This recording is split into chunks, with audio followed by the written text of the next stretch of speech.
welcome to part 3 of my Ancestry DNA series. Today I'm going to tell you all about my updated Ancestry results, as well as a couple of interesting tales from my family tree.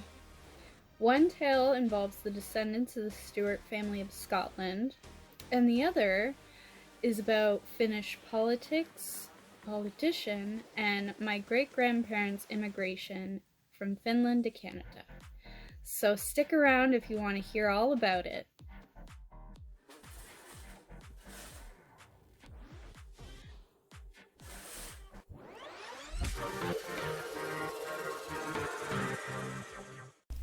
When I took my Ancestry DNA test and got my results back, I wanted to make the most of it, so I found out online that you can download your DNA results in a text format and upload it to other websites like MyHeritage.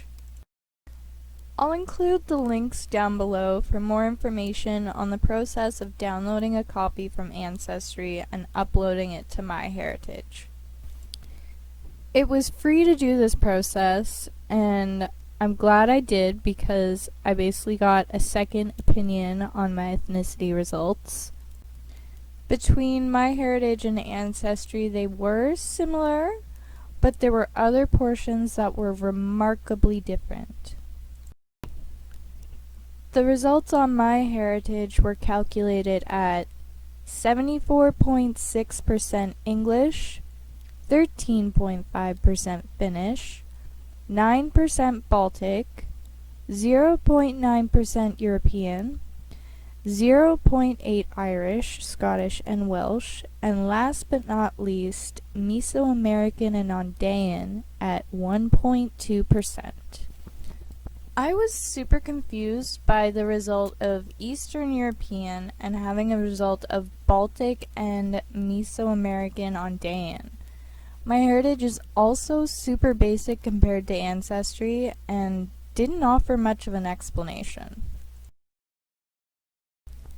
So I took to the forums to solve this mystery. According to some forums, the result of Eastern European and Baltic could actually be a combined percentage of 9.8% with the suggestion of Russian heritage. This added even more to the mystery, as I knew Russia was a neighboring country to Finland, but I thought my Finnish ancestors were just Finnish. However, the birth of my great-grandfather, Gustav Robert Wickman, in 1877 was registered in St. Petersburg, Russia. Also, according to the forums, Mesoamerican Ondayan is displayed as a result because that's just typically how Native American is displayed on MyHeritage. Now, Ancestry DNA updates their database regularly. The more people who submit DNA test kits, the more accurate their database becomes. So, the ethnicity estimate is subject to change. Initially, I got my very first set of results in December 2020, and later on, November 15th, 2021, they got updated. They also updated in April of this year, 2022, but today I'm going to talk about the comparison of the difference between 2020 and 2021. My Scottish results went from 32% to 41%. The Sweden result changed to Sweden and Denmark and went up to 17%. Finland lowered from 16% to 14%. France lowered from 13% to 10%. Ireland gained 1%, so I went from 7 to 8%. A new result joined the party, Germanic Europe, and they put that at 7%. Norway went from 4% to 2%, and sadly, my England and Northwestern Europe results skydived from 25% to 1%. Now, for starters, I absolutely refused to acknowledge that the Eastern and Northwestern Europe updated result was correct. The Germanic Europe results sort of matched up with the MyHeritage results, so they are on the right track, but not quite there yet. Another fun update that Ancestry added is ethnicity inheritance. So basically, my parents don't even need to take an Ancestry DNA test. This estimates it for them. There's a fun little pie chart displaying what ethnicity is thanks to what parent, and there's also another section where it breaks it down into percentages for each parent. Now this update did come out in 2021, but these graphics are taken after the 2022 updates. So you can see here where it says Baltics and Eastern Europe and Russia. Again, Ancestry is on the right track to being comparable to the MyHeritage results, but not quite. It also shows that my assumption about the Russian genetics comes from my dad's side of the family. This is the portion where it breaks it down into percentages based on what from each parent. Now next up is something more exciting, some family history tidbits from my family tree. We are throwing it way back to my 7th great-grandparents and beyond today. So before Robert Reed and Maria Louisa Stewart, there was William Stewart and Anne Garner.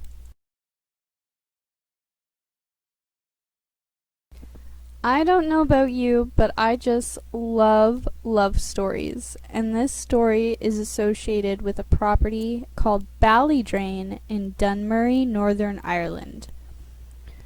Ballydrain is now Malone Golf Club, but it has an elaborate history, and I've attached the links to some information in the description below if you want to read more about these historical properties I'm going to talk about today. The early history of the property, from the beginning of the 17th century until 1834, is bound up with that of the Stewart family. The first house to be built on site was a bawn or fortified farmhouse by William Stewart, my 10th great-grandfather, whose family was of Scottish lesser royal blood in 1608. Little tangible remains from those early days, except the family tombstones in Drumbeg Parish Church and a stone inscribed "A Free House, 1675" in the church porch.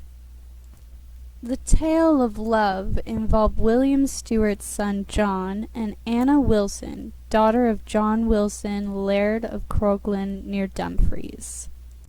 About 1640, Anna visited Ireland, and on her way to Dublin stopped at the Bell Inn in Drumbeg.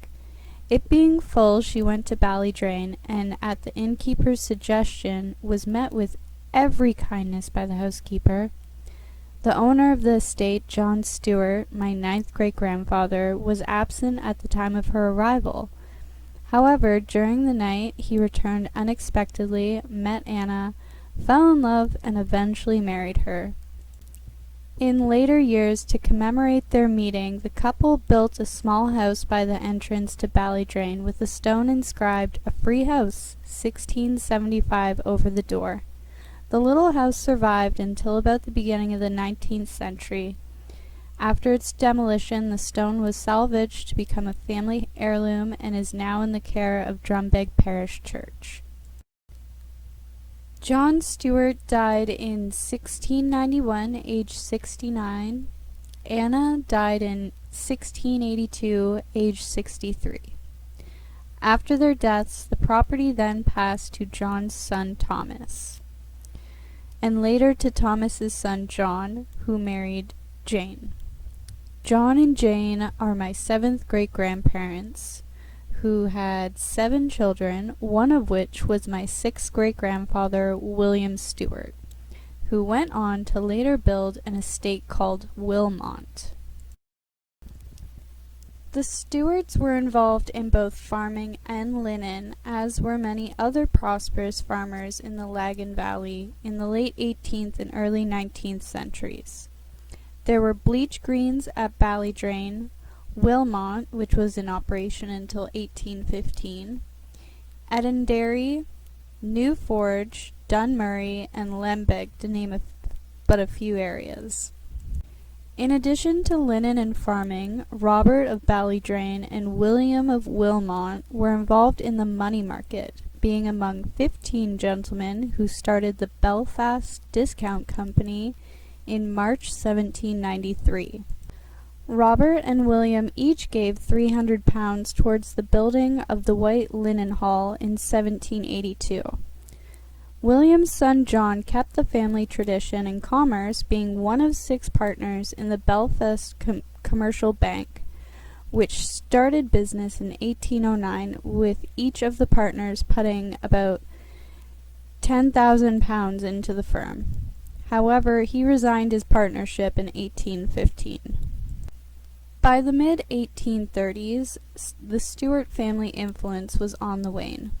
Ballydrain had finally passed out of the family's possession with the selling of the estate to Hugh Montgomery, and Wilmot House was decaying and lying empty after its owner John Stuart, William's son, died issueless in 1829. Thomas Alexander, his brother, tried to salvage the family linen business, but John's debts were simply too heavy, and Thomas was forced to immigrate to Canada in 1822, along with his sister Maria and brother-in-law Robert Reed, my 5th great-grandparents. The only Stuart estates that still remain today are both Ballydrain and Wilmot. One could almost consider them memorials to the family's wealth and enterprise that they once had. The original Wilmot was built in 1740 by my 6th great-grandfather William Stuart.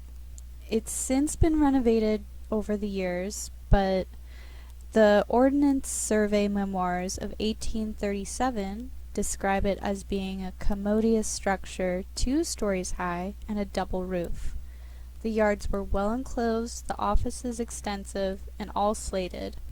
The garden, about 1 Irish acre, is enclosed, and partly by a good stone and lime wall, and partly by a quickset fence.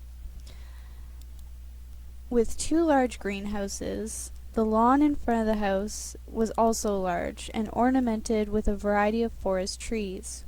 Entrance to the house from the Malone Road by a long and winding avenue. Contiguous to the house stood a good ice house, the demesne containing 108 Irish acres is laid off in large well-enclosed fields, and the seat of extensive young and grown plantations of almost every description of forest trees. It was also the seat of an extensive bleach green, which has been disused 22 years ago. So that's the description of Wilmot as quoted by the Ordnance Survey. The house was enlarged considerably between 1740 and 1750 when William Stuart added a new front. The memoirs describe it as being at this time one of the most commodious buildings in the country. Regrettably, no illustrations of this early house are known. By 1837, both house and offices were in a state of decay, not having been occupied since 1830. The property later passed into the hands of the Court of Chancery.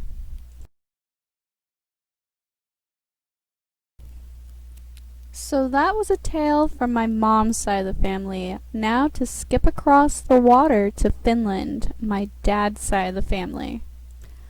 One of the most exciting bits of information I found out about my Finnish ancestors was that my great-uncle Carlo was once the Minister of Defense in Finland.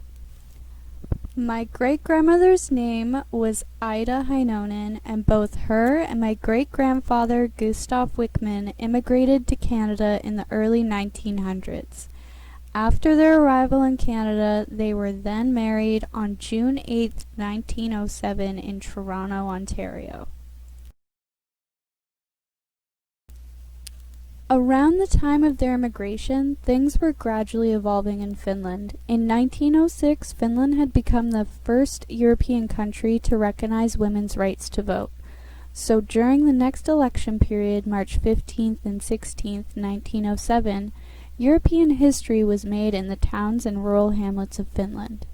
Every citizen aged 24 and over, the humblest maid and crofter included, was allowed to vote. Meanwhile, in Canada, women didn't get the right to vote until 1917. Meanwhile, in Finland, Ida's brother Carlo Heinonen was making a life for himself, as at the time of her immigration and marriage, he was the local organizer of the Helsinki Factory Workers Association and joint housekeeper, and he remained so until 1916.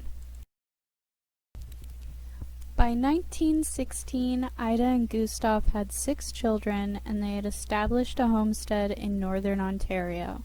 While they were busy farming in Canada, Carlo had become the Social Democratic housekeeper, and by 1919 had become a member of Parliament in Finland and remained so until 1922. Interestingly enough, in the years in between, it was a time of vast change for Finland. In 1918, a civil war had erupted and had lasted for 3 months, 2 weeks, and 4 days. January 27th to May 15th, 1918. The Finnish Civil War was the beginning of independence for the country, though at the time it was not foreseen.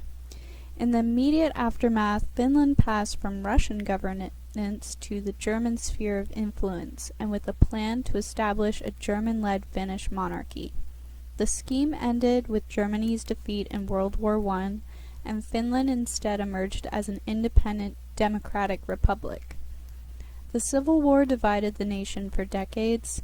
Finnish society was reunited through social compromises based on a long-term culture of moderate politics and religion and the post-war economic recovery. After the ending of the Finnish Civil War, Carlo later went on to serve as Minister of Defense for 370 days between 1926 and 1927. He was responsible for organizing, training, and equipping the Finnish armed forces under the leadership of Prime Minister Väinö Tanner. By the time Carlo was elected Finland's Minister of Defense in 1926, my great-grandparents had 13 children, one of which was my grandfather. This is a family photo taken approximately sometime around the 1930s in front of their homestead in northern Ontario. By then it was well established and my great-grandparents had many children. I'd just like to point out my grandfather. When I was given this photo, I knew exactly which one my grandfather was because I do the exact same face. My facial expressions were absolutely hereditary. The red arrow is pointing to my grandfather.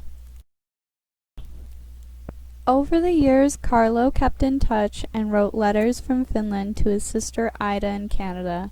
While most letters remain lost to history, some remain, one of which ends with the words, "Heartfelt greetings from your brother and family, Carlo."